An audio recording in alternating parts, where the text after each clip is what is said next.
দর্শক বিরতির পর আবার ফিরলাম চলতে চলতে অনুষ্ঠানে। কথা বলছিলাম শমশের মুবিন চৌধুরী বীর বিক্রমের সঙ্গে। মিস্টার চৌধুরী, আপনার কূটনৈতিক জীবনের গল্প শুনছিলাম এবং আপনি তো পররাষ্ট্র সচিব হিসেবে এবং রাষ্ট্রদূত হিসেবে পৃথিবীর অনেক দেশে বাংলাদেশকে প্রতিনিধিত্ব করেছেন। সেই সময়ের কোনো স্মরণীয় ঘটনা যদি আমাদের একটু বলেন। ৩২ বছর, ৩ যুগের বেশি আমি কূটনৈতিক জীবনে আমি পার করেছি। অত্যন্ত তৃপ্তি সম্পূর্ণভাবে আমি পেয়েছি এই ৩২ বছরে। যে দেশের মুক্তির জন্য স্বাধীনতা যুদ্ধ করেছিলাম সেই দেশকে প্রতিনিধিত্ব করার পৃথিবীর কাছে। এবং আমি কোনো সরকারের কথা বলছি না, আমি দেশকে প্রতিনিধিত্ব করেছি, দেশের মানুষকে প্রতিনিধিত্ব করেছি। সেটাই আমার সবচেয়ে বড় সান্ত্বনা, সেটাই আমার সবচেয়ে বড় প্রাপ্য। আমি ইটালি, মার্কিন যুক্তরাষ্ট্রে দুবার, একবার কাউন্সিলর হিসাবে, পরে রাষ্ট্রদূত হিসাবে, কানাডা, চীন, ভিয়েতনাম, শ্রীলঙ্কা, জার্মানি, এই সব দেশে আমি চাকরি করেছি একজন কূটনীতিবিদ হিসাবে। বিভিন্ন দেশের বিভিন্ন চরিত্র, বিভিন্ন দেশের সাথে বাংলাদেশের বিভিন্ন ধরনের সম্পর্ক, সবটি এক কথায় বিবরণ হয়তো দেওয়া ঠিক হবে না। যুক্তরাষ্ট্রের সঙ্গে এক ধরনের সম্পর্ক রয়েছে, শ্রীলঙ্কার সাথে একটি পার্শ্ববর্তী দেশ এবং সার্কভুক্ত দেশ, ভিয়েতনাম ঐতিহাসিক রাষ্ট্র, সকলেই ভিয়েতনামের কথা আমরা জানি। এবং ভিয়েতনামের সঙ্গে আমার যেটা আরও বেশি মনস্তাত্ত্বিক যে সম্পৃক্ততা পেয়েছি, ওরাও কিন্তু আমাদের মতো দীর্ঘদিন, আমাদের চেয়ে তো বেশি, অনেক বেশি দিন তারা যুদ্ধ করে দেশকে মুক্ত করেছে। চীন আমাদের একটি বিশেষ বন্ধু রাষ্ট্র, এবং চীন এখন তো বলতে গেলে বিশ্বের অত্যন্ত শক্তিশালী একটি রাষ্ট্র। বাংলাদেশের সঙ্গে বিশেষ তার সম্পর্ক ছিল, সেখানে এক ধরনের তৃপ্তি আমি লাভ করেছি। তবে আমার সবচেয়ে বড় অর্জন যেটা কূটনৈতিক জীবনে, সেটা মনে করব যে বাংলাদেশ সরকারের পররাষ্ট্র সচিব হিসাবে। দুটো জিনিস, 3.5 বছর আমি পররাষ্ট্র সচিব ছিলাম। আমার মনে হয় না আজ অবধি এত দীর্ঘ সময় কেউ পররাষ্ট্র সচিবের দায়িত্ব পালন করেছিলেন। এবং সবচেয়ে বড় কথা যে একমাত্র পররাষ্ট্র সচিব যার নামের পরে একটি মুক্তিযুদ্ধের খেতাব এর কথা লেখা ছিল, বীর বিক্রম। তো সেদিক দিয়ে ধরতে গেলে আমি এই পুরা 32টি বছরই আমি অত্যন্ত সফলতার একটা গল্প। সফলতা আমি জানি না, সেটা মূল্যায়ন হয়তো অন্যরা করবে, কর্তৃপক্ষরা করবে। আমার মনের ভিতরে অনেকটা তৃপ্তি বা সান্ত্বনা আমি পেয়েছি যে চাকরি করে। ফরেন সার্ভিস থেকে চাকরি শেষ করার পরপরই রাজনীতিতে এলেন, এবং রাজনীতিতে সেই বিএনপির মতো একটি বৃহৎ দল, সে দলের ভাইস চেয়ারম্যান এবং বিএনপির যিনি চেয়ারপারসন, সাবেক প্রধানমন্ত্রী বেগম খালেদা জিয়াকে পররাষ্ট্র এবং কূটনৈতিক বিষয়ের মূল মানুষটি আসলে আপনি। এবং আমি যদি ভুল না বলি তাহলে হয়তো আগামী সংসদ নির্বাচন যখন হবে তখন হয়তো সিলেট সদর আসন থেকে আপনার প্রতিদ্বন্দ্বিতার কথা শোনা যায়, প্রচলিত আছে। সেটা তো ইচ্ছা রয়েছে, আমার ইচ্ছা রয়েছে। এবং আপনি রাজনীতিতে আসলেন কেন, রাজনীতিতে আসার গল্পটা আসলে কি? দেখেন, বাংলাদেশের মুক্তিযুদ্ধে অংশ নেওয়া কিন্তু রাজনৈতিক সিদ্ধান্ত। আমি যদিও সামরিক কর্মকর্তা ছিলাম, কিন্তু মুক্তিযুদ্ধ কিন্তু একটু দেশ রক্ষার যুদ্ধ নয়, একটু দেশের স্বাধীনতার স্বাধীনতার এবং একটা দেশকে মুক্ত করার একটা যুদ্ধ। তো সেই রাজনৈতিক সিদ্ধান্ত থেকে বলতে গেলে আমার মনে হয়তো কিছুটা রাজনৈতিক চিন্তা রয়েছিল। এক, দ্বিতীয় হচ্ছে যে ছাত্র জীবনে যে রাজনীতি করিনি তা না। নটরডেম কলেজ যখন পড়ি তখন আমি ছাত্র রাজনীতির সঙ্গে জড়িত ছিলাম কলেজের, এবং পরে ইউনিভার্সিটিতে ঢাকা বিশ্ববিদ্যালয়ে তখন তো কোনো দল, নটরডেম কলেজ তখন দল কোনো ছিল না, তখন আমরা নির্দলীয় রাজনীতি করতাম। এবং বিশ্ববিদ্যালয়ে যে অল্প সময় 6 মাস 7 মাস আমি পড়েছি, তখনও আমি আমার বন্ধুবান্ধবের সাথে রাজনৈতিক মিটিংয়ে যেতাম। মতিয়া চৌধুরীর সাথে তখনই আমার পরিচয় হয়েছিল। আমি ওনার কোনো দল করতাম না, রাশেদ খান মেননের সাথে আমার পরিচয় হয়েছিল। নাজিম কামরান চৌধুরী আমার আত্মীয় হন, ওনার সাথেও আমার এইভাবে পরিচয় হয়েছিল।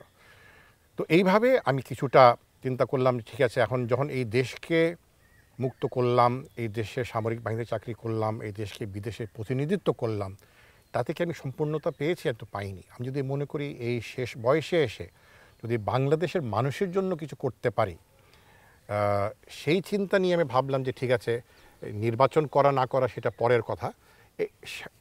বাংলাদেশের মানুষে আমার এলাকার, সিলেটের, আমার গ্রামের, আমার দেশের বাবা দাদার মাটির সাথে পরিচিত হওয়ার চিন্তা ভাবনা করে আমি রাজনীতিতে আসি। এবং মুক্তিযুদ্ধের সাথে যেহেতু জিয়া রহমানের সাথে আমি সরাসরি যুদ্ধ করেছি ওনার নেতৃত্বে, স্বাভাবিকভাবে যেহেতু ওনারই প্রতিষ্ঠিত দল জাতীয়তাবাদী দল, আমি সেই দলের সাথে নিজেকে আমি জড়িয়ে নিই। এবং দেশনেত্রী বেগম খালেদা জিয়া সেইভাবে মূল্যায়ন করেছেন আমাকে।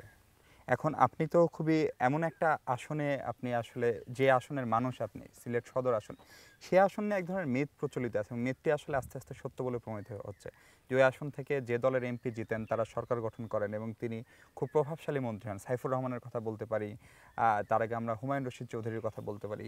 খুব বড় ধরনের কোনো ঝামেলা না হলে সিলেটের রাজনীতির এখন যে হালচাল, তাতে আপনিই অদূর ভবিষ্যতে সেই নির্বাচনে সেখান থেকে প্রতিদ্বন্দ্বিতা করবেন জাতীয়তাবাদী দলের হয়ে। করার ইচ্ছা তো রয়েছে। এটা কি অনেক বড় একটা চ্যালেঞ্জ মনে হয় না যে সাইফুর রহমানের জায়গায় নিজেকে স্থলাভিষিক্ত সেটা তো রয়েছে। সাইফুর রহমানের মতো একজন ব্যক্তিত্ব, ওনার জায়গায় নির্বাচন করাটা একটা বিরাট চ্যালেঞ্জ তো রয়েছে। তবে একই সাথে আরেকটি বিরাট চ্যালেঞ্জ হচ্ছে সিলেটের মানুষকে, সিলেটের জনগণকে প্রতিনিধিত্ব করার যে সুযোগটা, চ্যালেঞ্জটা।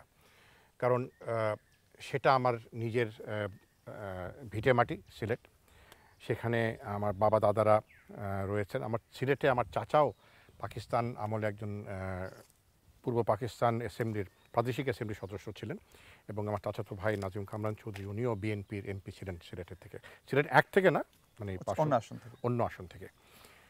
তো এই চ্যালেঞ্জটা রয়েছে এবং আমি চেষ্টা করে যাচ্ছি সিলেটের রাজনীতির সঙ্গে নিজেকে আমি জড়িত রেখেছি সক্রিয়ভাবে, প্রত্যক্ষভাবে। এই আবার সিলেটে প্রায় আসা যাওয়া করি এবং সিলেটে সভা সমাবেশ আমরা করেছি। বেগম খালেদা জিয়া আমি রাজনীতিতে আসার পরে দুটো সমাবেশ সিলেটে উনি করেছেন, সেগুলোই বিশাল দুটো সমাবেশ হয়েছে। মিস্টার চৌধুরী, এই যে আপনি তো বিএনপির সঙ্গে সারা পৃথিবীর যে যোগাযোগটা, সেই যোগাযোগটার হাব বলা হয় আপনাকে। বিদেশি অতিথি আসলে সেগুলো আপনি তাদের সঙ্গে কথা বলেন, সেরকম জায়গা থেকে আপনাকে গ্রেপ্তারের ঘটনাও আমরা দেখেছি একাধিকবার।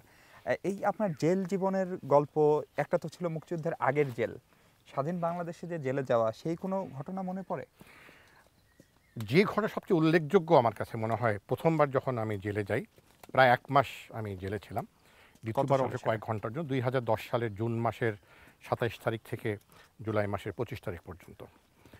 তো তখন যে ঘটনাটা আমার সবচেয়ে বেশি মনে পড়ে, জেলের ঘটনা, যখন আমি কাঠগড়ায় দাঁড়িয়েছিলাম কোর্টে, আমি ম্যাজিস্ট্রেটকে বলেছিলাম যে দেখেন, 1971-এ মুক্তিযুদ্ধ করার কারণে পাকিস্তান সরকার আমাকে বিচার প্রক্রিয়া দিন করেছিল। আমি তখন স্বেচ্ছায় বলেছিলাম মুক্তিযুদ্ধ করেছি পাকিস্তানকে ভাঙার, বাংলাদেশ সৃষ্টি করার জন্য। সেটা কোনো মিথ্যা অপবাদ নয়, সত্যি ঘটনা। তার জন্য মৃত্যুদণ্ড পেতেও আমার কোনো আপত্তি ছিল না।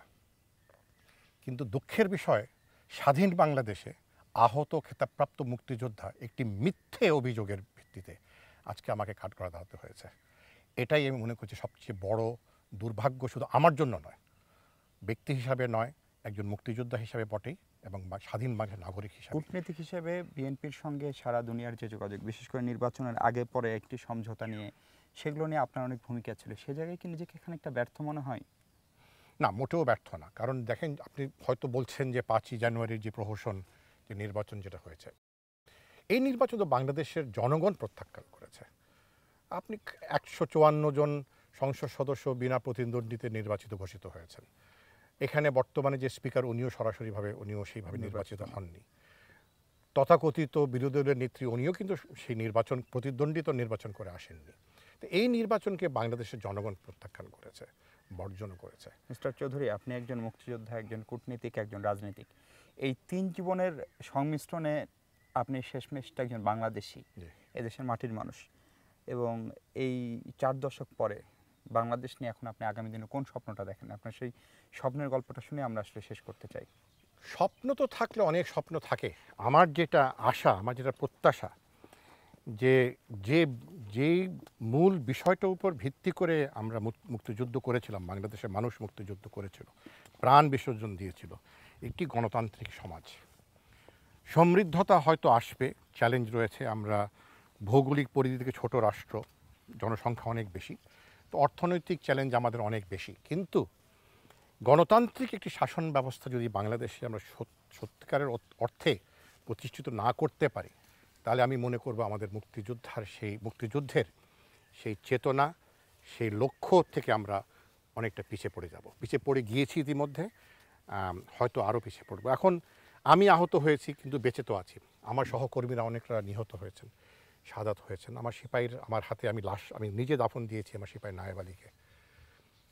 সে কেন এত বড় তার ত্যাগটা করলো, তার পরিবার কি পেল, তারা যদি ভোট না দিতে পারে, তারা যদি গণতান্ত্রিক বাংলাদেশ না পেতে পারে, তাদের জীবনের যদি নিরাপত্তা আমরা সরকার হিসাবে বা সমাজ হিসাবে না দিতে পারি, তাহলে মনে করবো আমাদের মুক্তিযুদ্ধের লক্ষ্য থেকে আমরা অনেকটা পিছিয়ে পড়ে আছি। মিস্টার চৌধুরী, আপনার এই স্বপ্ন নিশ্চয়ই সফল হবে, শুভকামনা রইল। আপনাকে অনেক ধন্যবাদ।